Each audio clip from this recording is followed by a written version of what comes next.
नमस्कार। सरस्वती शिक्षा समिति पाली कक्षा 10वीं विषय गणित अध्याय 17 केंद्रीय प्रवृत्ति के माप। आज हम पिछले भाग को आगे बढ़ा रहे हैं, यानी हमने पिछले भाग में माध्यक शुरू किया था, उसका दूसरा भाग आज यहाँ पढ़ेंगे, जिसमें सामान्य माध्यक से वर्ग अंतराल की ओर बढ़ेंगे। दो तरीके से माध्यक निकालना अपन ने पिछले भाग में पढ़ा था। आज तीसरा भाग है, किस प्रकार हम माध्यक वर्ग अंतराल से निकाल सकते हैं वो आज देखेंगे। जैसा कि पिछले भाग में हमें जानकारी प्राप्त हुई है, आंकड़ों को आरोही क्रम में व्यवस्थित करने के बाद ठीक बीच वाला आंकड़ा माध्यक कहलाता है। तो ये सामान्य आंकड़ों के लिए है, जिसमें सिर्फ आंकड़े दिए जाते हैं कि कितने नंबर पर कितनी संख्या है या फ्रीक्वेंसी कितनी है, तो उसके लिए यह परिभाषा लागू होती है। आंकड़ों को आरोही क्रम में व्यवस्थित करने के बाद ठीक बीच वाला आंकड़ा माध्यक कहलाता है। आज हम ले रहे हैं वर्ग अंतराल पर आधारित माध्यक कैसे ज्ञात होता है। प्रश्न दिखा है, माध्यक ज्ञात करो। प्राप्तांक 20 से 30, 30 से 40, 40 से 50, 50 से 60, 60 से 70, और नीचे लिखी है छात्रों की संख्या 6, 20, 44, 26 और 4। हम कह सकते हैं कि प्रश्नानुसार लिखा गया है 20 से 30 तक अंक प्राप्त करने वाले 6 छात्र हैं, 30 से 40 अंक प्राप्त करने वाले 20 छात्र हैं, 40 से 50 अंक प्राप्त करने वाले 44 छात्र हैं, 50 से 60 के बीच में अंक प्राप्त करने वाले 26 छात्र हैं, और 60 से 70 तक अंक प्राप्त करने वाले 4 छात्र हैं। इनका हमें माध्यक निकालना है, कोई एक परफेक्ट वैल्यू। जो पिछले भाग में हमने माध्यक के रूप में निकाली थी, वैसे इसमें भी एक कोई परफेक्ट वैल्यू चाहिए कि माध्यक कौन सा होगा। अब इसके लिए सबसे पहले आप जब देखते हो तो वर्ग अंतराल की एक पंक्ति बनी है, जिसमें लिखा है 20 से 30, 30 से 40, 40 से 50, 50 से 60, 60 से 70। इसके बाद दूसरी जो पंक्ति बनी है वो बारंबारता की बनी है, जिसमें लिखा है 6, 20, 44, 26 और 7। ये दो प्रश्नानुसार जो चीज़ें थी, वर्ग अंतराल और बारंबारता, ये मैंने यहाँ आपके सामने लिखी है। अब जब वर्ग अंतराल बेस माध्यक हम ज्ञात करते हैं तो उस समय जो महत्वपूर्ण चीज़ होती है वो होती है CF। CF का मतलब होता है संचयी बारंबारता। जब भी हम माध्यक ज्ञात करेंगे, माध्यक ज्ञात करते समय हमें सबसे पहले CF यानी संचयी बारंबारता ज्ञात करनी है, जो हमने पिछले वीडियो में, पिछले भाग में जिसकी अपन ने बात की थी, किस प्रकार संचयी बारंबारता हम लोग ज्ञात करते हैं। तो अब यहाँ हम संचयी बारंबारता ज्ञात करेंगे। तो संचयी बारंबारता के लिए जैसे पहला भाग बारंबारता का 6 है, तो संचयी बारंबारता इसकी 6 होगी। दूसरा भाग बारंबारता का 20 है, तो संचयी बारंबारता 20 में 6 जोड़ देंगे, 26 प्राप्त होगी। तीसरा भाग संचयी बारंबारता 44 है, तो इसकी संचयी बारंबारता 26 में जब 44 जोड़ेंगे तो संचयी बारंबारता 70 प्राप्त होगी। ऐसे ही आगे जो बारंबारता है वो 26 है, इसको जब अपन 70 में जोड़ेंगे तो संचयी बारंबारता 96 प्राप्त होगी। और लास्ट बारंबारता 4 है, 96 में जब 4 को जोड़ेंगे संचयी बारंबारता 100 प्राप्त होगी। तो इस प्रकार हमें n की जो वैल्यू प्राप्त हुई है, n की वैल्यू वो हमें प्राप्त हुई है 100। यानी संचयी बारंबारता को जोड़ने पर जो अंतिम पद प्राप्त होता है वो n का मान होता है। अब हमें यहाँ n की जो वैल्यू प्राप्त हुई है वो हमारे पास 100 है। तो सबसे पहले n की वैल्यू को लेते हुए हम n/2 की वैल्यू ज्ञात करेंगे। तो n/2 की वैल्यू निकालनी है, तो n की जगह वैल्यू हम रखेंगे 100, 100/2 निकालेंगे तो प्राप्त होगा हमें 50।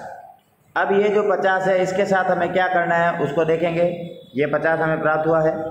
अब हमें ये देखना है 50 से जस्ट बड़ी संचयी बारंबारता कौन सी है। ध्यान रहे, बारंबारता नहीं देखनी है, हमें संचयी बारंबारता देखनी है, जिसमें 50 हो सकते हैं या 50 से बड़े होंगे। 50 से छोटी संचयी बारंबारता नहीं लेनी है। तो हम 50 से जस्ट बड़ी संचयी बारंबारता जब देखते हैं तो 6, 26, 26 50 से छोटी है, और उसके बाद में आ रही है 70।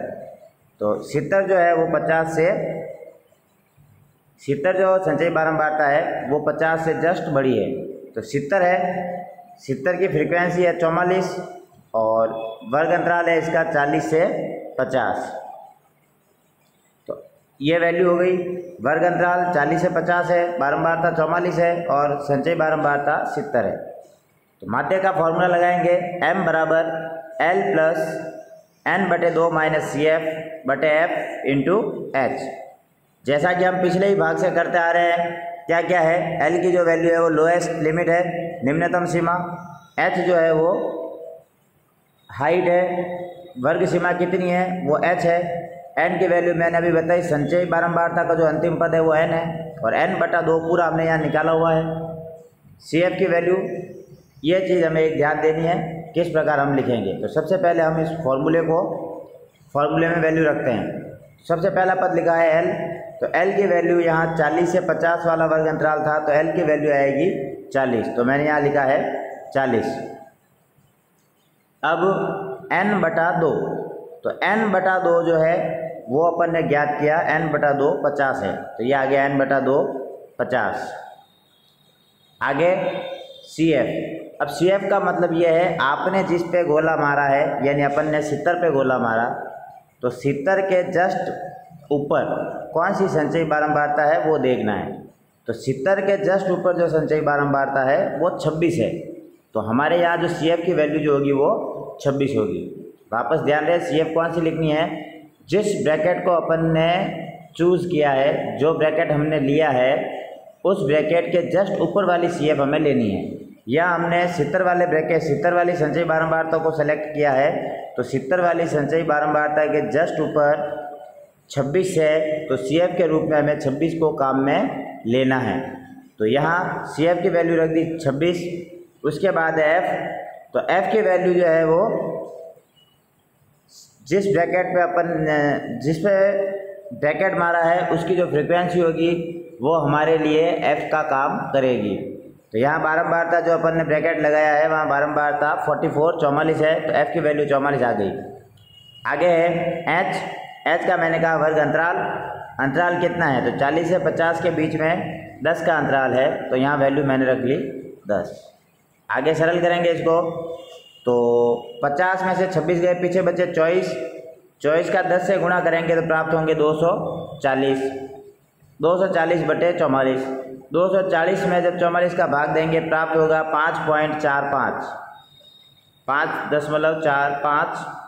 इसको हम 40 के अंदर जोड़ देंगे, तो 40 में जोड़ते उत्तर जो प्राप्त होगा वो होगा 45.45। ये किए गए माध्य का आंसर है। सबसे पहले L की वैल्यू रखनी है फॉर्मूले में जो वैल्यू है वो समझें। L की वैल्यू जो ब्रैकेट अपन ने चूज़ किया है उसकी निम्नतम सीमा है, n/2 जो हम अंतिम संचयी बारंबारता को लेके ज्ञात करते हैं। CF जो ब्रैकेट अपन ने चूज़ किया है उसके जस्ट ऊपर वाली जो संचयी बारंबारता है वो CF का काम करेगी। F जो ब्रैकेट हमने चूज़ किया है उसकी बारंबारता F में लिखनी है। और H जो है वो वर्ग अंतराल है कि कितना अंतराल प्रत्येक वर्ग में चल रहा है। अब सबसे पहले n/2 में से CF घटाएंगे, घटाने के बाद जो आंसर प्राप्त होगा उसको हाइट से गुणा करेंगे, यानी वर्ग अंतराल से गुणा करेंगे। गुणा करने के बाद जो उत्तर प्राप्त होगा उस उत्तर में F का भाग लगाएंगे। जैसे 240 में हमने यहाँ 44 का भाग दिया है।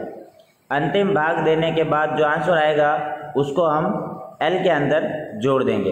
एक चीज़ ध्यान रहे, यहाँ आने के बाद अधिकतर लोग एलसीएम लेके सॉल्व करते हैं। एलसीएम लेके सॉल्व करते हैं तो सरल करना कोई गलत नहीं है, उत्तर सही आएगा, लेकिन यहाँ एलसीएम लेके सरल करना भारी पड़ता है। जो हमें जब भाग देना पड़ेगा तो वो फिर बहुत लंबा भाग देना पड़ेगा। इसलिए एलसीएम की जगह अगर पहले भाग दे दें, भाग देने के बाद एल में संख्या को जोड़ लें तो अपना प्रश्न जो है वो सरल हो जाएगा। तो गृह कार्य के लिए 2 प्रश्न है, जिसमें पहला ये लिखा हुआ है, माध्यक ज्ञात करो, प्राप्तांक 0 से 10, 10 से 20, 20 से 30, 30 से 40, 40 से 50। विद्यार्थी संख्या 4, 20, 28, 42, 20 और 6। इस वर्ग अंतराल और विद्यार्थी संख्या को काम में लेते हुए माध्यक ज्ञात आपको करना है। दूसरा दिया है प्राप्तांक 0 से 10, 10 से 20, 20 से 30, 30 से 40, 40 से 50, 50 से 60, 60 से 70 और 70 से 80। विद्यार्थी संख्या दी है 2, 6, 10, 17, 30, 15, 10 और 10। उचित वर्ग अंतराल और निम्नतम सीमा को काम में लेते हुए इसकी वैल्यू भी हमें यानी माध्यक को ज्ञात करना है। धन्यवाद।